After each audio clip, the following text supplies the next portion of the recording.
estabelecida por estes testes é conclusiva. Instintos salvam vidas.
rei dos cataventos.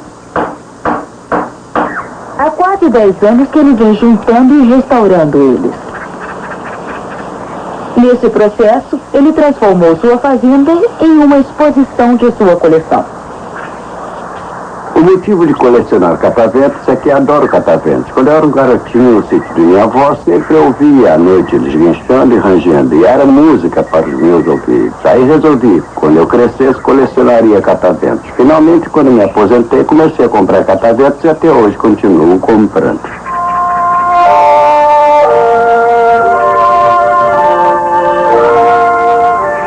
Girando pela brisa acima dos campos onde Frank já trabalhou para fazer sua plantação, os cataventos representam um investimento de cerca de $50 mil.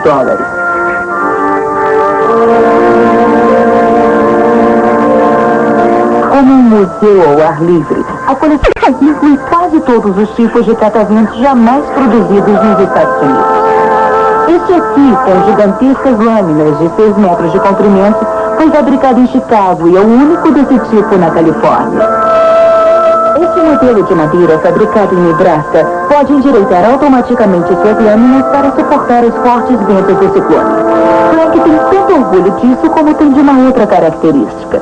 Tenho uma outra coisa para mostrar. Sou o único homem do mundo com todos os seus dentes, sem obturações, e nunca em minha vida fui a um dentista. Esta foto foi tirada há 6 anos. Impossível. E o que fizeram, dito por seus inventores, era bom demais para ser verdade.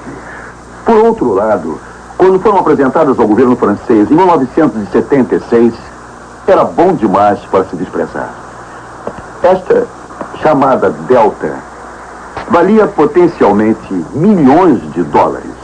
Para localizar depósitos petrolíferos desconhecidos, bastava você colocá-la em um avião e decolar. Quando sobrevoava um campo petrolífero, recebia um sinal. Assim. Fantástico. E esta máquina, Ômega, era mais sensacional ainda. Depois que a Delta descobriu o campo petrolífero, bastava direcionar esta para o local e recebia isto. Fotos claras e altamente precisas de depósitos de petróleo esquecidos no subsolo. O governo francês ficou compreensivelmente impressionado. Entretanto, as máquinas não estavam aperfeiçoadas. Para resolver todas as falhas exigiria tempo e dinheiro. O inventor italiano, Dr. Alga Bonassoli, e seu financiador, um conde belga chamado Jules Verrogat, estavam dispostos a entrar com o tempo e convencer o governo francês a entrar com dinheiro. Por um período de cerca de 3 anos, o bom doutor e o seu amigo conde receberam uma espantosa quantia em dinheiro, quase $100 milhões. Após algum tempo, entretanto, o presidente da França começou a imaginar o que estava acontecendo. Enviou um importante cientista do governo para visitar o Dr. Bonassoli. O Dr. Bonassoli recebeu o investigador e, com grande confiança, preparou-se para demonstrar os poderes desta máquina notável. Entregou ao cientista francês uma régua de metal igual a esta e pediu que a colocasse atrás de uma parede. Aí, o doutor ligou Ômega e, milagrosamente, surgiu a régua na tela. Entretanto, o desconfiado investigador havia dobrado a régua quando a colocou atrás da parede. A realidade e a imagem não combinavam. A máquina era uma farsa. Quanto a Delta, descobridora instantânea de petróleo, sobrevoando um depósito petrolífero também não dava nenhum sinal. Mas isto dava um botão de controle remoto. Para o bom doutor e o conde, o jogo acabou. E, para os franceses, a confusão começou. O governo teve que admitir que 2 homens audaciosos, com um pouco mais de um incrementado projetor de slides e um sinal em controle remoto, haviam dado um golpe neles de $100 milhões. Acredite, se quiser. Um estúdio de arte em Nova York. Não me parece um local apropriado para se colocar um conjunto de explosões. Mas para o famoso artista Dennis Oppenheim, é o local apropriado para planejá-las. Para desenhar o trabalho em andamento, Oppenheim utiliza um punhado de lápis coloridos. Suas gigantescas criações começaram a impressionar os críticos internacionais há cerca de 15 anos. As múltiplas linhas definem o trajeto dos foguetes que farão parte integral de uma nova escultura que ele chama de Fórmula Composta. A nova obra será instalada no campus da Universidade do Estado de Nova York, em Potsdam. Após 4 meses de trabalho, montando suportes de aço de 30 metros e fiação, a obra toma sua forma final. Falta apenas um elemento: os foguetes para completar a visão de Oppenheim. Sob sua direção, centenas de foguetes interligados são presos às várias superfícies de estrutura de metal. Aqui. Está bem, nós vamos colocar estes nestas posições aqui. Disparam nesta direção no sentido de vocês.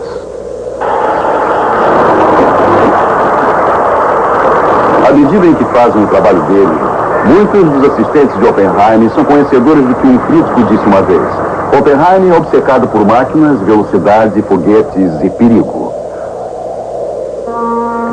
Oppenheim não nega isso. Para ele, a escultura é uma máquina gigante projetada para desenhar imagens no céu com fogo.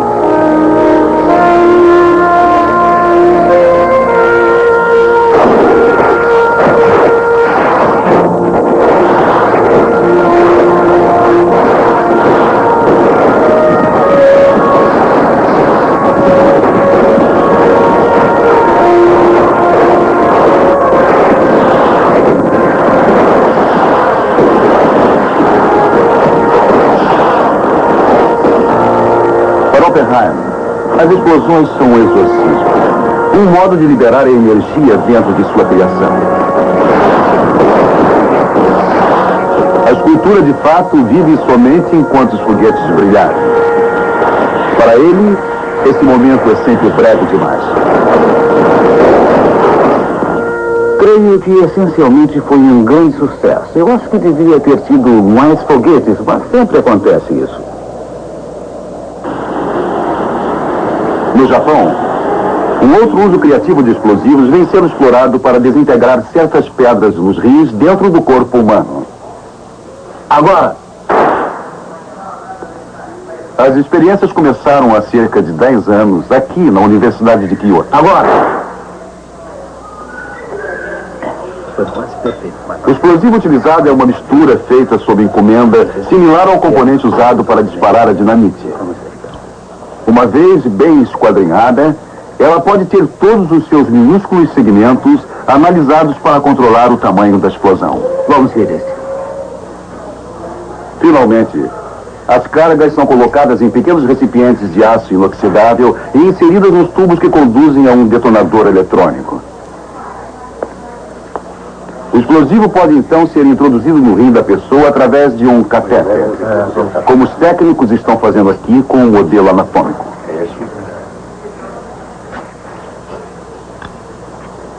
Ao aprender como posicionar o explosivo, os pesquisadores desenvolvem técnicas que darão aos cirurgiões meios relativamente indolores para se remover cálculos renais no interior dos rins.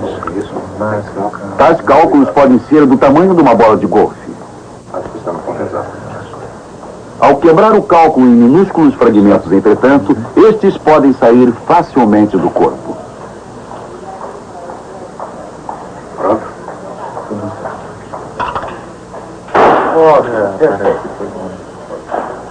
O teste prova que se pode fazer. Embora não tenha sido pulverizada, a pedra foi reduzida e uma outra carga provavelmente a fragmentará completamente. O Dr. Hiroki Watanabe é quem originou o processo. Foi bem animador, não é? A doença não é incomum. Nos Estados Unidos, quase 5% da população sofre com problemas de cálculos renais. Neste caso, o histórico do paciente e o tamanho e localização do cálculo o qualificam para a operação. A operação faz parte.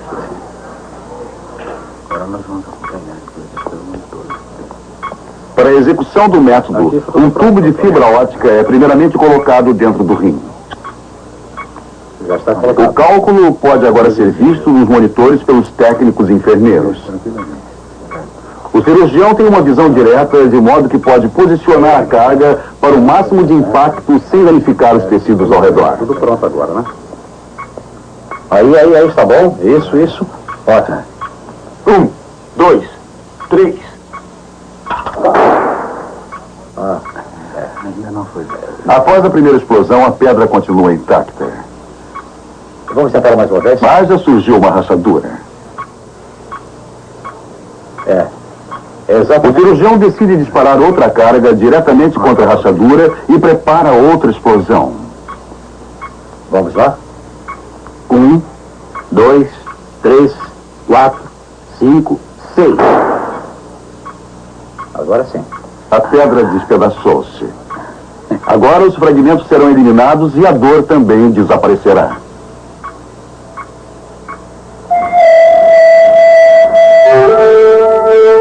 Em Formosa, explosivos são usados de maneira mais tradicional. Há séculos, desde que os chineses inventaram a pólvora, fogos de artifício têm sido o ingrediente principal de elaborados festivais. Para este aqui, na vila de Tainan, uma variedade de lindas criações são feitas nos fogos. Este porco gigante tem até os dentes feitos de bombinhas. Todos os anos, o povo de Tainan comemora um evento lendário. Há cerca de 300 anos, toda a região foi assolada por uma epidemia mortífera e que foi dissipada, eles creem, pela utilização de foguetes e bombas. Desde aquela época, eles continuam a dar graças ao seu deus, Guancong. Uma cerimônia que começa com a queima ritual de um pano vermelho.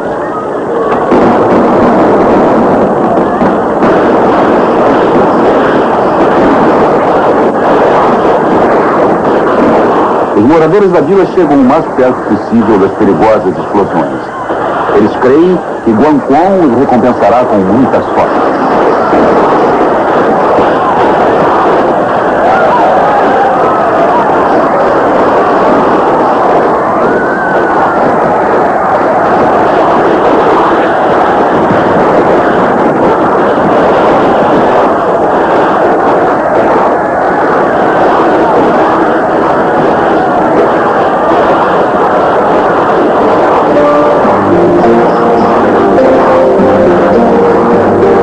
homenagear a figura simbólica de Guancong, o povo de Tainan celebra sua libertação da doença. E eles fazem isso há 300 anos com fogos.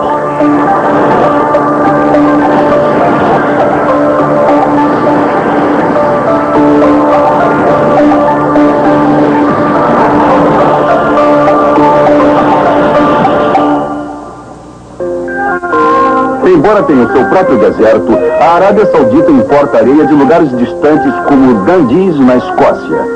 Acredite, se quiser. A dedicação de um colecionador de livros cria um verdadeiro tesouro. Estas são as páginas manuscritas de um dos melhores escritores do século XX, James Joyce.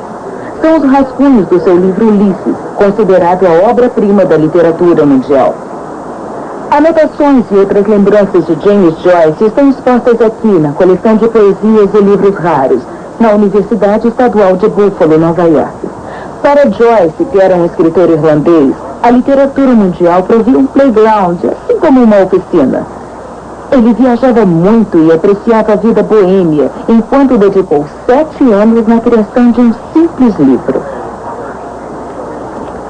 No final de sua vida, estes foram a constante companhia de James Joyce. Um par de óculos, agora quebrados. De lentes grossas e pesadas, mas tinham que ser. Sem elas, Joyce não via nada. Ele era quase cego. Mas para ele, as palavras eram como a tinta para um pintor. Para utilizá-las, ele tinha que vê-las. Não importava quão doloroso fosse o processo de escrever. À medida em que sua visão falhava, as palavras que ele escrevia cresciam de tamanho. Até que apenas algumas ocupassem uma página inteira. ocasião da morte de Joyce, em 1941, com 58 anos, ele estava totalmente seco. Mas ele preencheu mais de 60 livros de notas como este. E criou um corpo de trabalho que tem influenciado gerações de escritores. Os livros e retratos aqui celebram as conquistas literárias de James Joyce. O par de órgãos quebrados, os garranchos infantis, comemoram o homem. E mais uma coisa, o grau de determinação de um ser humano. Na Escócia, Karen James demonstra sua determinação simplesmente realizando suas tarefas diárias. Vem aqui, vem. Karen é totalmente cega, assim como sua égua. Aqui. Sem ela, o animal estaria perdido. Vem. Para Karen, entretanto, a sua perda de visão, que é resultante de uma doença hereditária, não diminuiu o incrível talento. E MGM, operadora turística. Os Piratas do Caribe. Ela usa uma fita métrica Braille e marca as orlas com pequenas gotas. Na maioria das vezes, eu acho que tenho uma paisagem na minha cabeça. É quase como se ela estivesse no espaço, em algum lugar entre os meus olhos e o papel. É mais ou menos isso. O que eu faço é copiar. Para se assegurar que as cores combinem com sua visão interior, Karen desenvolveu um sistema simples. Um símbolo marca cada recipiente. Mas ela também confia em seu olfato. Um preto tem um cheiro de... Bom, eu não sei. Talvez de uma chaminé de uma cidade vitoriana. Sabe, é incrível. O azul escuro e o verde bem escuro, ambos também têm um cheiro bem distinto. É uma cor revoltante, mas de fato parece ótima quando aplicada. E quanto ao rosa? Bom, eu vou usar 2 rosas juntos. Karen aprendeu a pintar sozinha. Começou sua carreira como passatempo. Aí, um amigo conseguiu colocar os quadros dela em exibição numa grande galeria. Os colecionadores que os têm comprado não sabem que a artista que os criou é cega.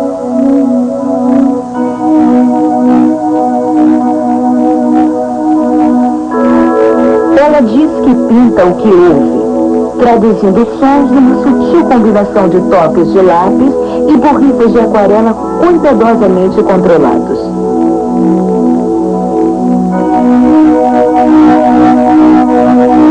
A única ajuda que ela aceita é após o término da obra. Sua filha Kate monta cada pintura numa moldura apropriada. A obra é distinta, não porque a artista jamais pode ver o que pintou, e sim porque as pinturas captam o que é visto e muitas vezes não é apreciado. As suaves mudanças de luz e cor que definem as mudanças das estações.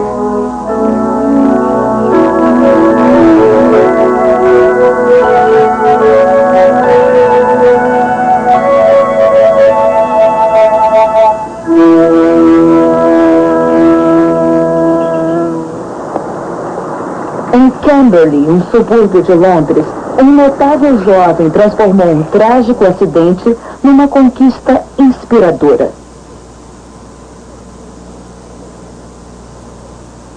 Seu nome é Peter Hall. Ele nasceu sem pernas e com os braços terminando abruptamente acima dos cotovelos. Ele tem 19 anos. A sua deficiência é de nascença, em virtude de sua mãe ter tomado talidomida, uma droga que era prescrita como tranquilizante. Peter, entretanto, está determinado não apenas a ser autossuficiente, mas a criar uma nova definição do que significa ser fisicamente capaz.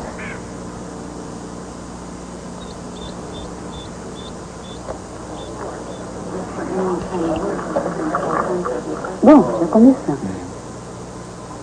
Para a família de Peter, a destreza dele já se tornou uma coisa comum. Eles aprenderam que ele é totalmente capaz de tomar conta de si mesmo. Deixou para o final do mês, né? Deixei sim, filho. Para a irmã e o irmão mais novos, assim como para sua mãe, o estado de Peter é normal. Quando bebê, ele era inteligente e saudável em todos os sentidos. Quando menino, ele era atlético. E quando cresceu, tornou-se um líder natural para seu irmão e sua irmã.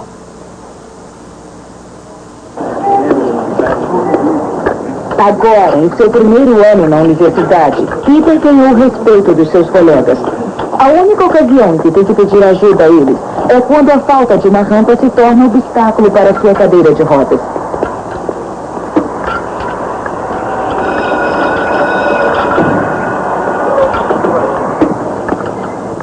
Atenção, hoje nós vamos estudar a respeito para seus professores e colegas de classe, a deficiência de Peter não merece atenção especial.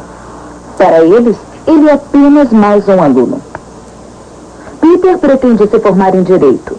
Um dia, ele espera se tornar um causídico, que é o advogado que defende causas em um tribunal. Este é o ponto que eu queria destacar com relação a esta matéria pouco conhecida de vocês.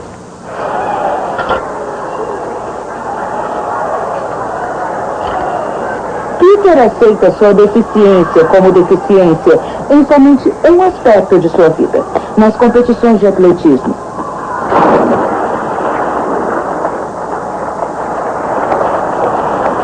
Entre os nadadores deficientes, Peter detém os recordes de nado livre e nado de costas.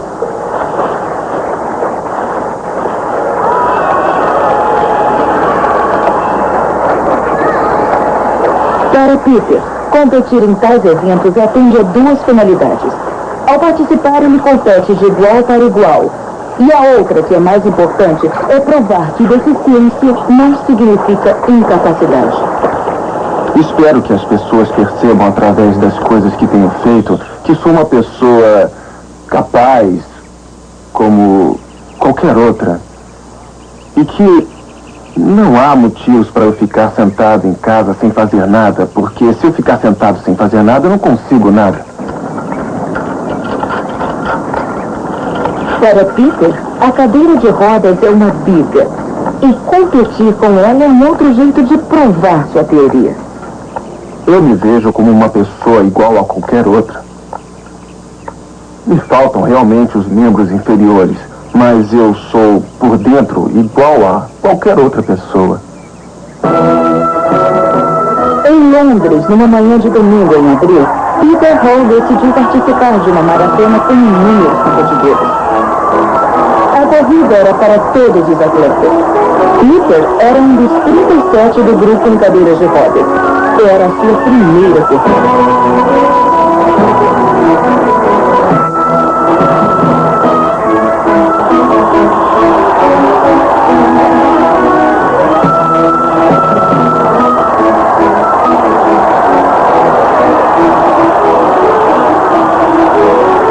Roy não venceu, mas também não chegou em último lugar. Para seus amigos, a corrida foi um bom pretexto para uma comemoração no barzinho. Puxa, Peter, que legal, você foi ótimo, foi maravilhoso. Eu quero fazer um brinde ao Peter por ele também envolver na maratona. Parabéns, Peter. Até parece. Obrigado. Obrigado.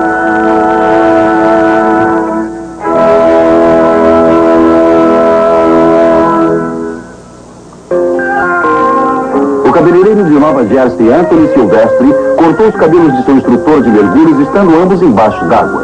Acredite, se quiser. Boulder, Colorado. É uma bela cidade com os mesmos tipos de prédios e negócios que encontramos em quase todas as cidades pequenas. Com uma notável exceção. Em 1976, este prédio tornou-se o lar de Bajra Datu, uma organização budista internacional. Foi inaugurada por um líder religioso que é a 11ª reencarnação de Drung Batul, um dos mais antigos lamas do Tibete. Durante quase 1.200 anos, o budismo foi a religião principal do Tibete. Em 1959, entretanto, muitos budistas tibetanos fugiram de seu país quando ele foi invadido pelos chineses. Este nicho é uma duplicata a mais aproximada possível do nicho do Tibete.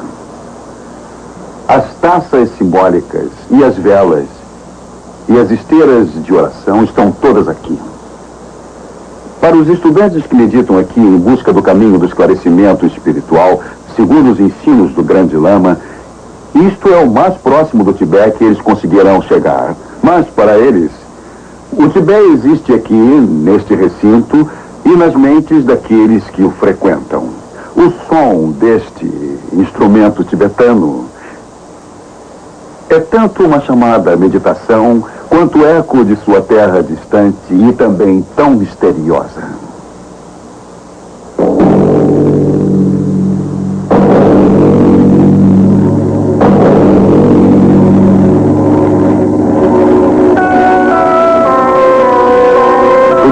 Fica no topo do mundo, nas montanhas do Himalaia, chamado por alguns o Império do Sobrenatural.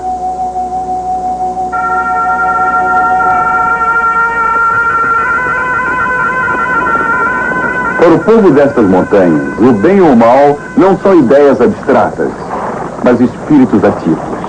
E esta crença dá forma a todas as suas atividades. Uma vez por ano, os peregrinos viajam aos mosteiros para ver espíritos simbólicos lutar e dançar.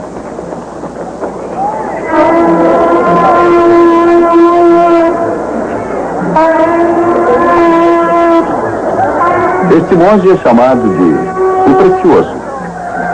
Adorado como a encarnação terrestre de Buda, ele deve estar presente quando os demônios foram soltos.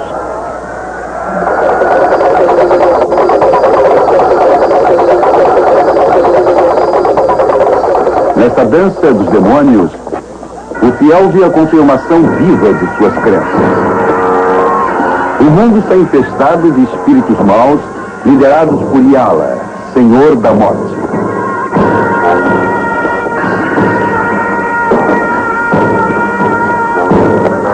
Retratando monges sagrados, outros dançarinos expulsam os demônios com oração e mágica.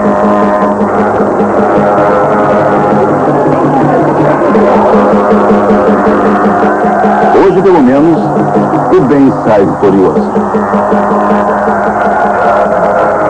Para celebrar o triunfo, uma...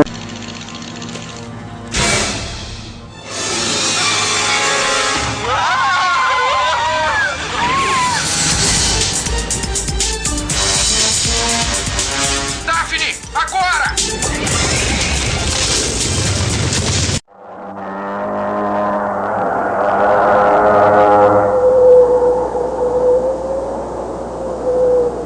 A luta para vencer as forças demoníacas não se limita às cerimônias uma vez por ano. É uma luta diária, requerendo sempre a eficiente atenção dos especialistas. Aqui, espera-se que um médico cure com o remédio espiritual. Ele tem que estar totalmente familiarizado com os 1069 espíritos malignos que os tibetanos acreditam causar 473 formas de doenças.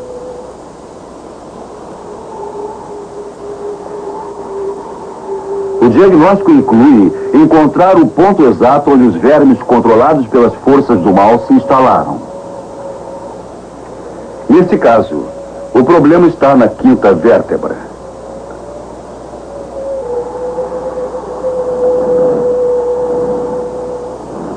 Em virtude das orações e dos chás especiais terem fracassado, o médico tem que recorrer agora ao seu tratamento mais forte: secar pelo calor.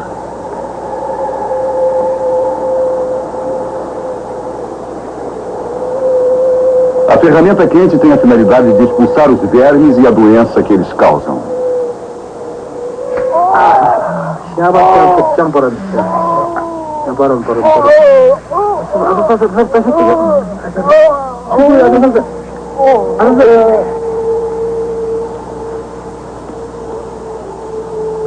Embora aplicado na carne, espera-se que o tratamento funcione porque foi dirigido aos espíritos.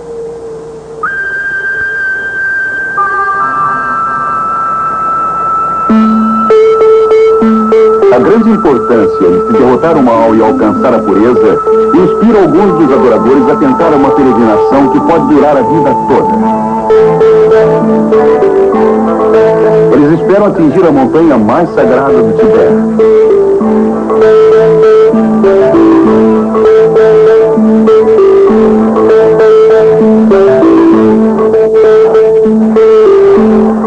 Os viajantes devotos incluem tanto budistas como hindus, como Manindra Paul. Ele caminhou metade do continente para chegar aqui, apesar de ter que usar muletas. Pouco além do lago Manassaroa, o Lago do Coração, está o objetivo da peregrinação sagrada, o Monte Quilós. Os hindus acreditam que um grande Deus mora aqui. Para os budistas, ele marca o centro do universo.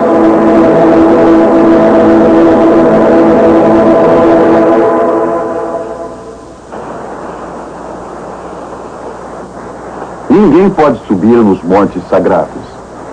Os peregrinos têm que rastejar em torno da montanha uma distância de quase 50 quilômetros, rezando constantemente enquanto realizam o agonizante ritual de 5 etapas.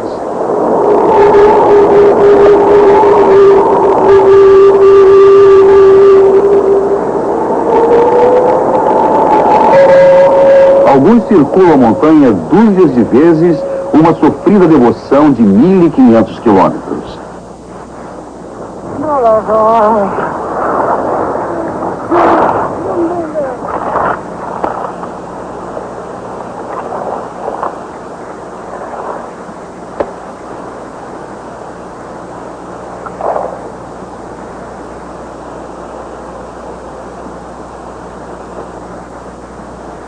Alguns peregrinos jamais retornam do Monte Quilós.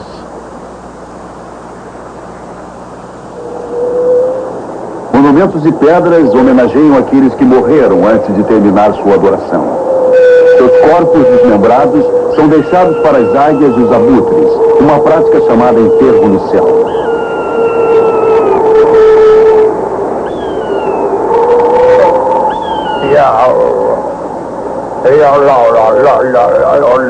Um homem santo canta ladainhas especiais para aqueles que morreram aqui e soa a trombeta feita de osso humano.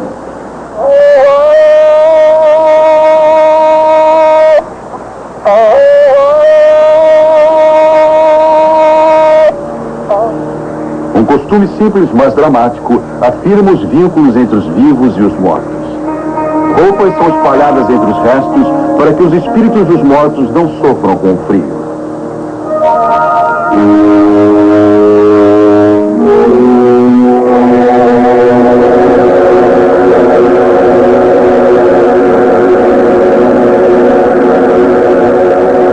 Não existe um meio de medir a devoção religiosa, mas para vir ao Monte Quilós, Manindra Paul levou 12 anos. A volta para casa consumirá mais 12. Um quarto de século dedicado a uma simples peregrinação prova a incrível força dos espíritos do Tibete. O inventor do alfinete de segurança, um dos inventos de maior sucesso no mundo, vendeu sua ideia por apenas $400. Acredite, se quiser.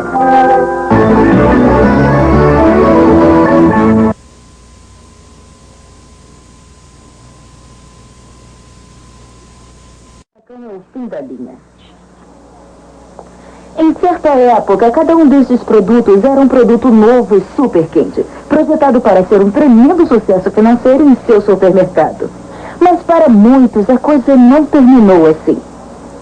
E por isso fazem parte dessa exposição no Museu de Novos Produtos em Naples, Nova York.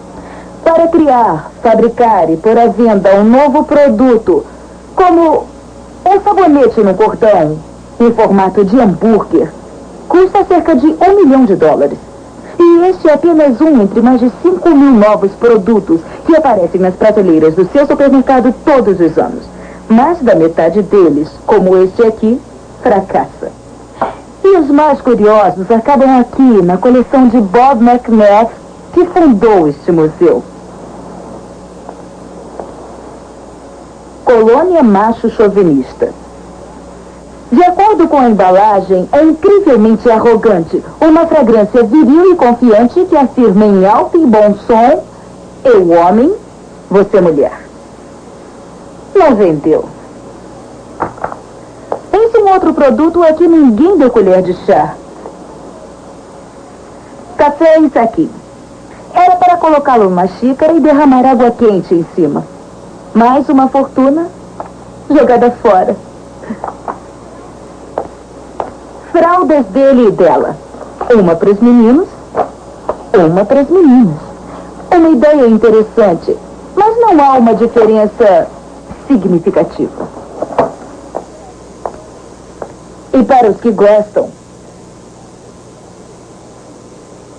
Vitz, o chiclete que faz pá. Fracassados, mas fascinantes. Eles representam a busca de novos produtos, novos modos de atrair sua atenção e o seu dinheiro. Todos parecem querer inventar uma ratoeira nova, mas essa aqui não foi. Mas tinha um nome bem interessante. O Mausoleum.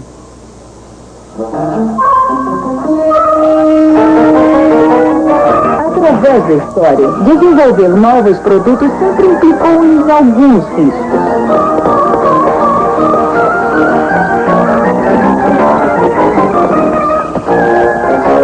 O triciclo foi feito para conquistar a terra, o mar e o ar.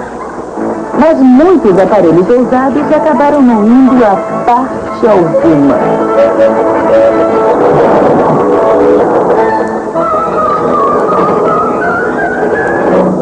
A motocicleta monoroda abriu um caminho que poucos aceitaram seguir.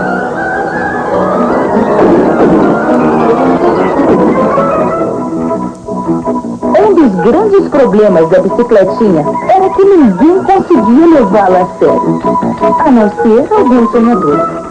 Bom, pessoal, aqui estou com um novo mecanismo chamado ornoscóptero.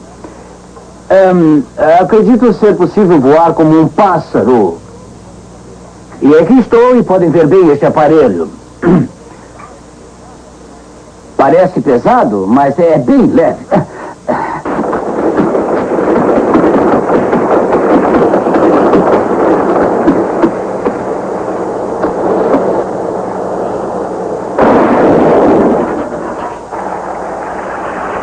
Os pioneiros tiveram menos fracassos que os das primeiras tentativas de voos livres pelo homem.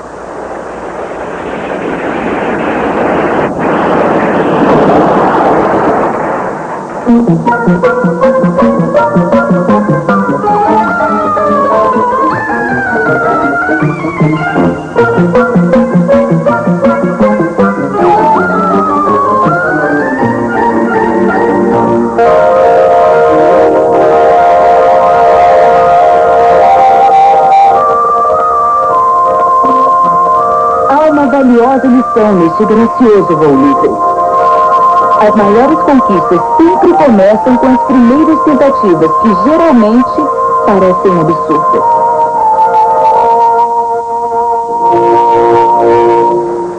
Para demonstrar seu novo capacete para futebol, este inventor suportou o ridículo e muito mais.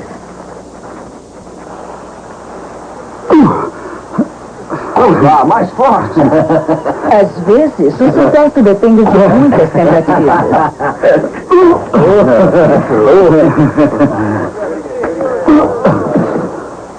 Este é um salva-vidas autolançável para salvar vidas no mar. E estamos prontos para testá-lo, senhores.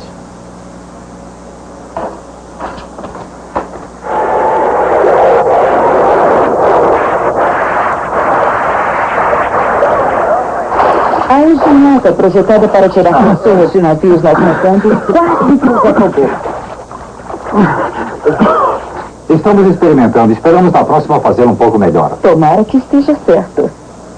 Estamos prontos para demonstrar o meu invento, o barco salva-vidas automático que pode ser lançado no convés de qualquer navio em caso de emergência.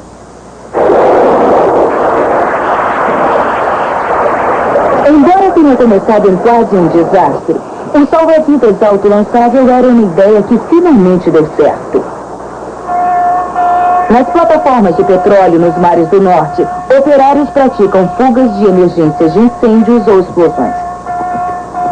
Como pilotos de jatos, eles se prendem bem como proteção contra o tremendo impacto quando o barco choca-se com a água.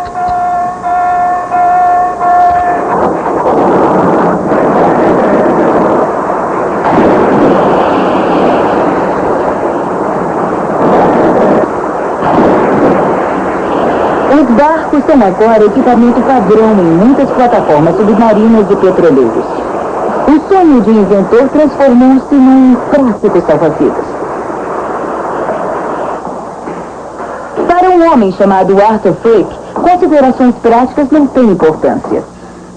Seu estúdio em San Diego, Califórnia, é cheio de engenhocas que ele criou nada mais, nada menos do que como obras de arte. São uma espécie de escultura, mas também são instrumentos musicais.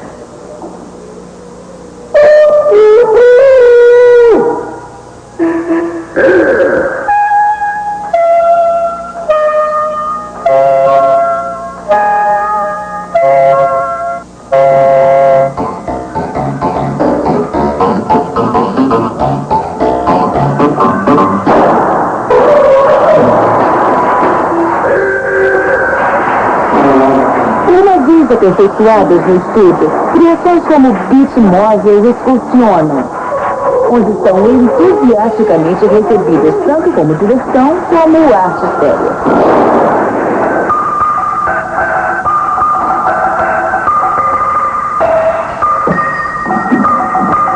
A torre de vigia prova a teoria de Fricke. Música pode ser feita com praticamente tudo.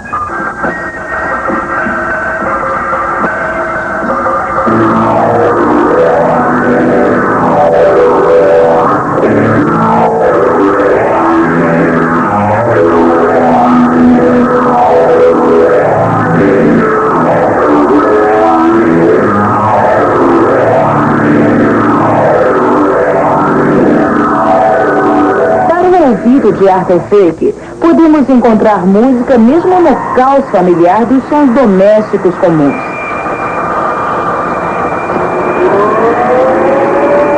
Escutem o órgão eletrodoméstico.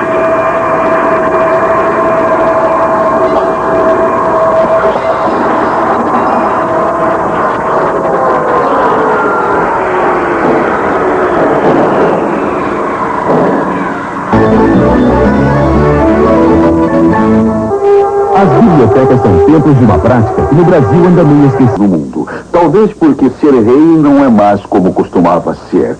De fato, existe pelo menos um monarca cujo palácio, em muitos sentidos, é uma prisão.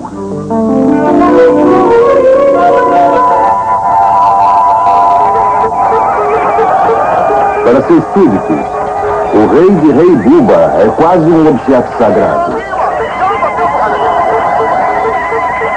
Assim que assume o seu trono hereditário no território da África Ocidental, ele é destinado a ser venerado.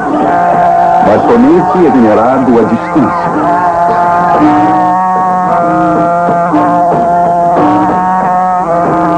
Confinado em seu palácio, ele pode apenas ver e ouvir enquanto seus leais seguidores o reverenciam. Para ele, é um deus rei. Servido por inúmeras esposas e escravos solícitos, ele tem que permanecer prisioneiro a fim de comandar com respeito e permanecer no poder. Agora, porque nós vemos os dados. 50.000 anos de morte por ano no trânsito equivaleria aos 7 anos de guerra no Vietnã. Então nós estamos enfrentando uma verdadeira guerra mesmo.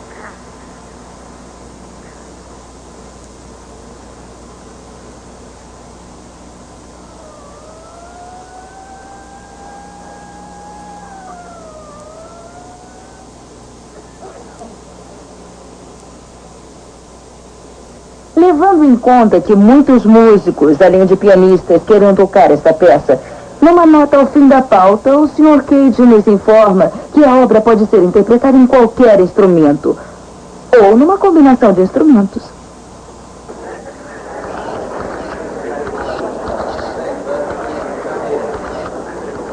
Alguns artistas até mesmo vendem seus instrumentos. Em vez de tocar em música ou de pintar, a arte deles é viver por um período pré-fixado de uma forma extraordinária. No estúdio de Nova York, os artistas Linda Montano e Tai-Shin Chai estão perto do final de um período desses. Eles ficaram ligados por uma corda de 2,5 metros, 24 horas por dia, durante um ano. Quero chamar a atenção de todos para confirmar que o lacre que eu coloquei na corda de Tai-Shin Chai no dia de hoje, no ano passado, não foi rompido. Tai-Shin e Linda mal se conheciam quando resolveram empreender o projeto. Eles concordaram que no decorrer dele não haveria qualquer contato sexual entre eles, nem qualquer toque de espécie alguma.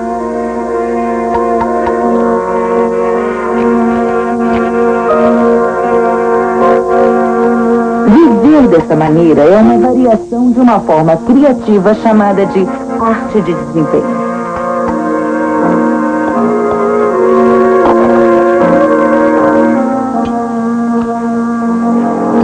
Para Linda e Tai-Shin, o objetivo era de alcançar uma perspectiva saudável sobre os detalhes comuns da vida cotidiana. A simples necessidade física os forçava a ficar alertas o tempo todo. Nada era rotina. Tudo era transformado pela decisão de tentar tornar a vida uma arte.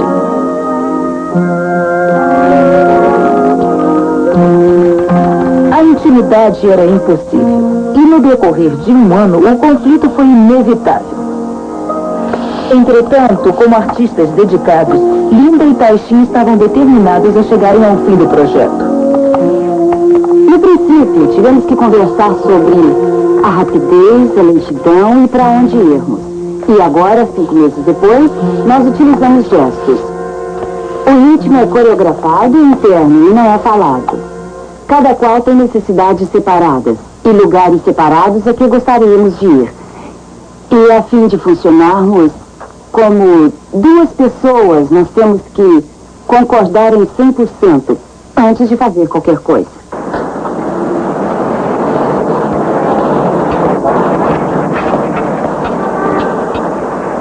Para Tai-Shin, que concebeu o projeto, os problemas da estranha vida deles juntos em nada eram diferentes daqueles que precisam ser superados ao se criar qualquer peça de arte.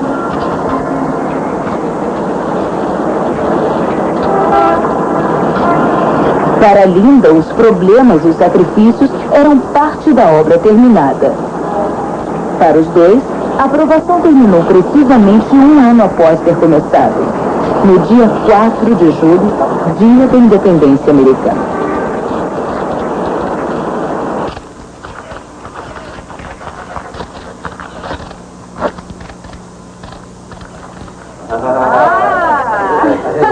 Que ótimo! Que barato! Tá muito Agora, finalmente já podem se tocar. E pela primeira vez em um ano.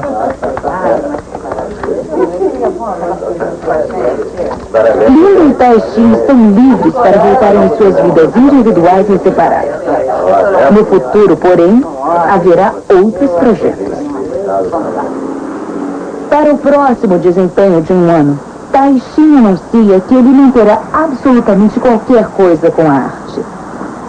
Para ele, no transcorrer de 12 meses, a vida será simplesmente vida. No Museu de Arte de Edwin Aldridge, na Universidade Estadual de Wichita, mostram as pinturas que forçam as pessoas a considerar a diferença entre a vida e a arte. É a escultura de Duane Hansen.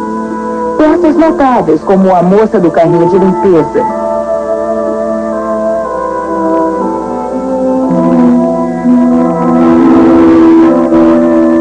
Criações como o homem do carrinho de carga, são feitas com tal perfeição que parece que somente a imobilidade completa delas as torna distintas das pessoas feitas de carne e osso.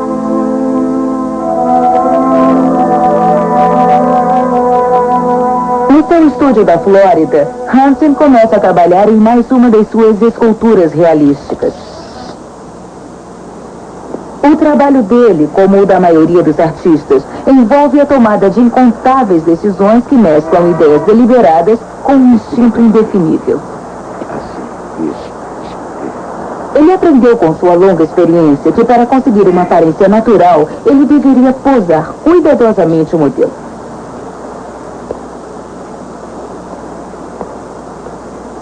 Uma vez escolhida a pose, Hansen já pode começar a misturar o material que utilizará para fazer um molde do modelo.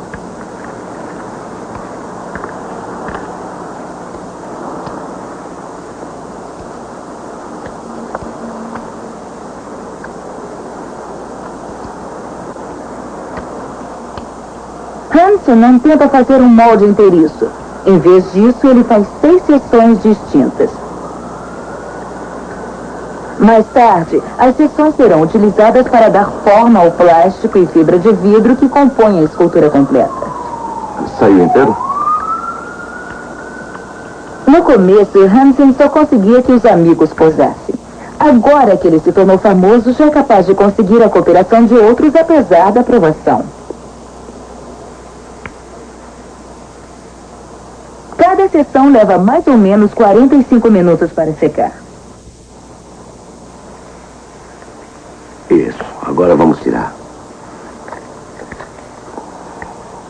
Puxa um pouco para frente, assim. Pronto. Eu senti A uma sensação muito transformação da engraçada. vida em arte já começou. A maioria dos modelos de Hansen acredita que isso Você gostou? representa a única chance deles para a gostei, imortalidade. Muito embora eles saibam que ele não pretenda fazer cópias exatas deles.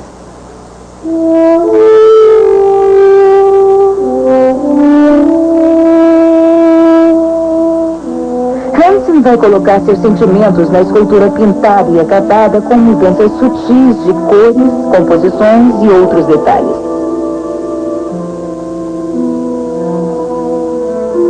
Encontrar as roupas e acessórios certos pode levar semanas.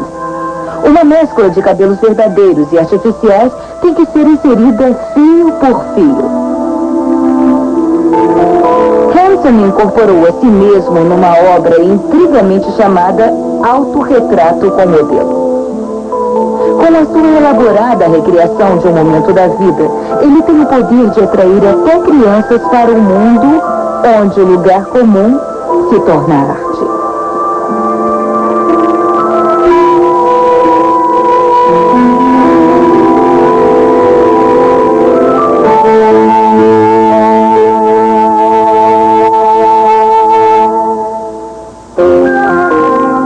O artista abstrato Nick Gisele Paul transforma objetos em obra de arte disparando com espingarda neles. Acredite, se quiser, que regessem o que os pilotos pudessem ou não fazer. Esta é uma cópia dos regulamentos editada pelo governo dos Estados Unidos em 1920. Todo piloto era obrigado a lê-los e até mesmo memorizá-los. A regra número 1 era de fundamental importância. Não leve a máquina para o ar, a menos que esteja convencido de que ela vai voar. Básico, porém vital. Uma outra, de número 6, poderia salvar a vida do piloto. Os pilotos devem levar lenços numa posição acessível para limpar os óculos. E esta outra também poderia ser um salva-vidas. Se você vir uma outra máquina perto da sua, saia da frente. Essas espécies de regras eram necessárias, então, quando a aviação ainda estava no início e cada voo era uma aventura.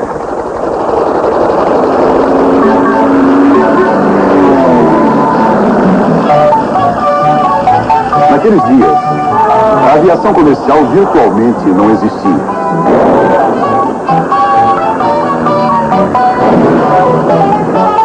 Para pilotos destruidores de celeiros, o céu era um parque de diversões.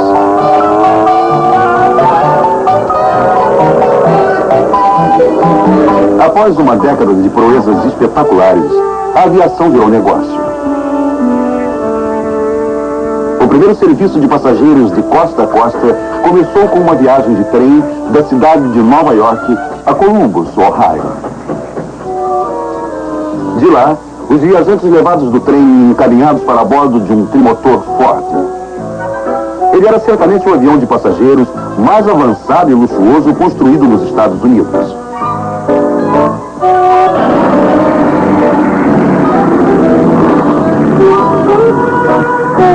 Os aviões voavam somente durante os horários diurnos e todos os passageiros recebiam tratamento de primeira classe. Escalas intermediárias incluíam Indianápolis, St. Louis, Kansas City e Wichita. Mas os passageiros ainda estavam a uma longa distância da Califórnia.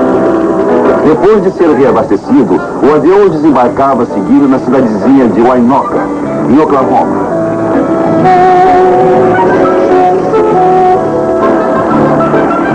E dali, eles tinham que fazer uma curta viagem de ônibus para pegar um outro trem em direção a Clovis, Novo México, e a etapa final da jornada. Na época, a viagem era sensacional. Levava apenas 48 horas.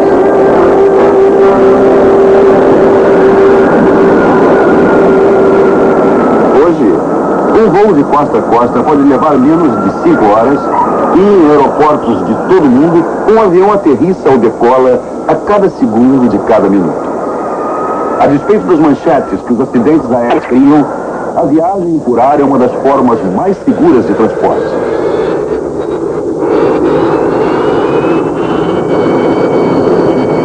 Para dirigir o fluxo de tráfego pelos céus lotados, controladores iguais a esses monitorizam quase 5 milhões de voos a cada ano. Isso somente nos Estados Unidos.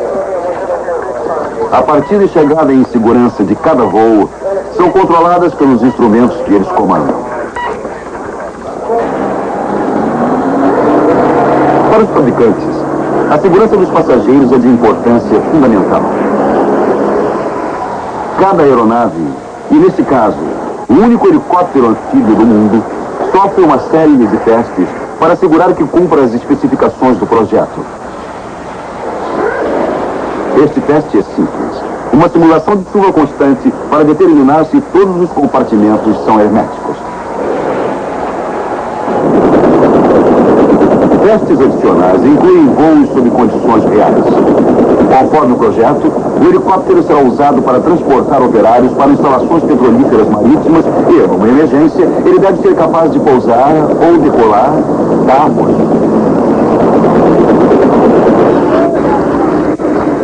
Alguns testes exigem ingredientes incomuns. Uma ave congelada é um elemento vital nessa pesquisa em particular. Uma vez carregada no que parece ser um canhão, os cientistas o utilizam para imitar o efeito de uma colisão em pleno ar a alta velocidade entre uma ave e um motor a jato.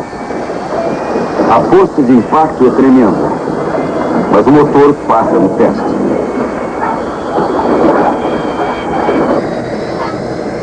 Para assegurar a estabilidade do projeto de uma nova aeronave, um equipamento específico para o caso é instalado na ponta da asa do avião de passageiros. Em voo, ele é usado para testar a habilidade da aeronave e da tripulação de suportar uma vibração extrema.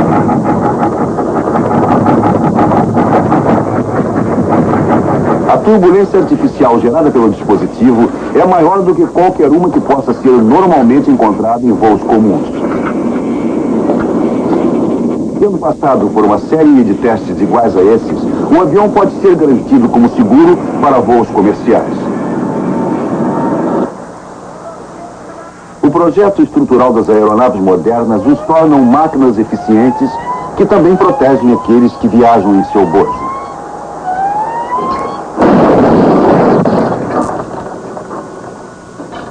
Num acidente real, o desmoronamento do compartimento de bagagem amorteceria o impacto sobre os passageiros.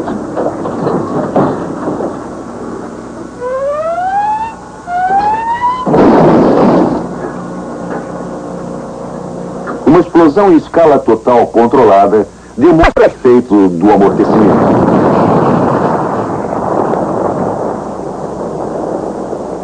O teste indica que pode sobreviver a um acidente desses.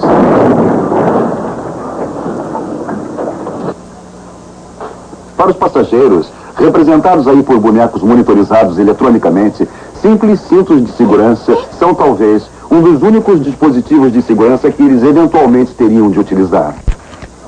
Neste teste, porém, um trançado elaborado é utilizado para demonstrar um simples fato de sobrevivência. Um trenó simula o impacto. O corpo humano pode suportar até 35 vezes a força da gravidade, preso por cintos e correndo para trás, em vez de ser ao contrário.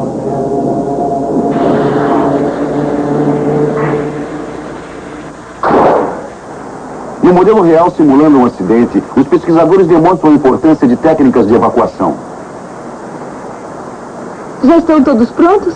Quando entrarmos nesse simulador, vão estar usando óculos contra fumaça. Linda vai distribuir os protetores para vocês quando forem passando por esse lado aqui do prédio. Os óculos vão obscurecer a visão, reproduzindo o efeito da fumaça. Eu gostaria que pusessem os óculos agora. Um sinal de aviso vai tocar para começar o teste. Agora todos devem soltar os cintos, levantar e sair organizadamente. Os passageiros têm apenas 90 segundos para escapar, antes que os tanques de combustível explodam, criando um inferno. Você. Os passageiros precisam saber exatamente onde estão as saídas. Precisam também seguir instantaneamente as instruções de atendentes de voo treinados. Só então, eles serão capazes de deslizar para a segurança. Com o suporte da NASA e a administração da aviação federal americana, um dos testes mais elaborados e dispendiosos da história foi posto em ação em 1984. Em mão de obra e equipamentos, a experiência custou mais de 11 milhões de dólares. Os pesquisadores estavam convencidos de que, encenando e fotografando um acidente controlado, descobririam como evitar futuros desastres. Bonecos, representando passageiros comuns, inclusive crianças, foram equipados com sensores eletrônicos e presos pelos cintos nos assentos. Gravado por câmeras de alta velocidade e acompanhado continuamente durante o voo pelo radar, e no princípio, tudo transcorreu exatamente conforme planejado.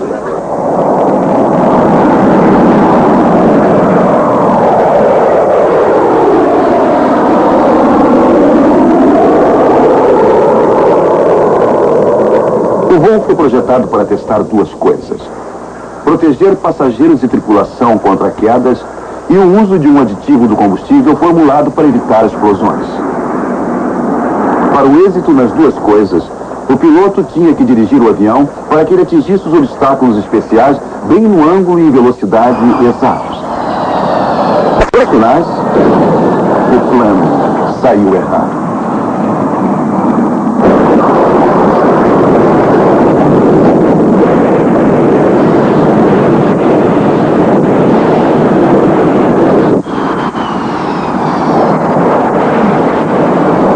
Câmeras montadas na cauda gravam a falha do plano, enquanto que câmeras no interior registram a eficácia do novo desenho dos cintos de segurança.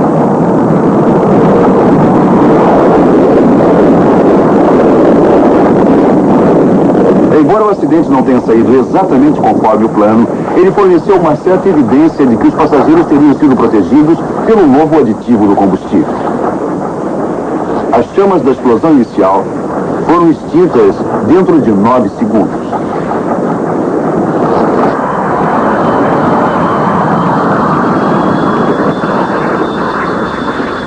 O segundo incêndio pode ter entrado no compartimento de carga por uma porta frontal arrombada pela força do impacto. Nos destroços do acidente, os pesquisadores examinaram os restos carbonizados. O que eles descobriram já justificava os esforços. O avião havia permanecido intacto com todas as 6 portas de saída em funcionamento, ou seja, perfeitamente utilizáveis. A despeito do fogo, alguns passageiros poderiam ter escapado pelas portas dianteira esquerda e traseira direita. Embora tenha falhado como acidente controlado, o teste teve êxito de muitos mortos. O novo material dos assentos, resistente ao fogo, por exemplo, preencheu as especificações. Se uma queda dessas tivesse ocorrido realmente, teria sido uma grande catástrofe. Porém, as estatísticas de segurança fornecem uma surpreendente comparação. Para cada uma fatalidade aérea registrada, 44 pessoas morreram em acidentes rodoviários. Para testar privadas, uma companhia de Nova Jersey instalou 60 delas num prédio de 11 andares e acionou a descarga de todas de uma vez. Acredite,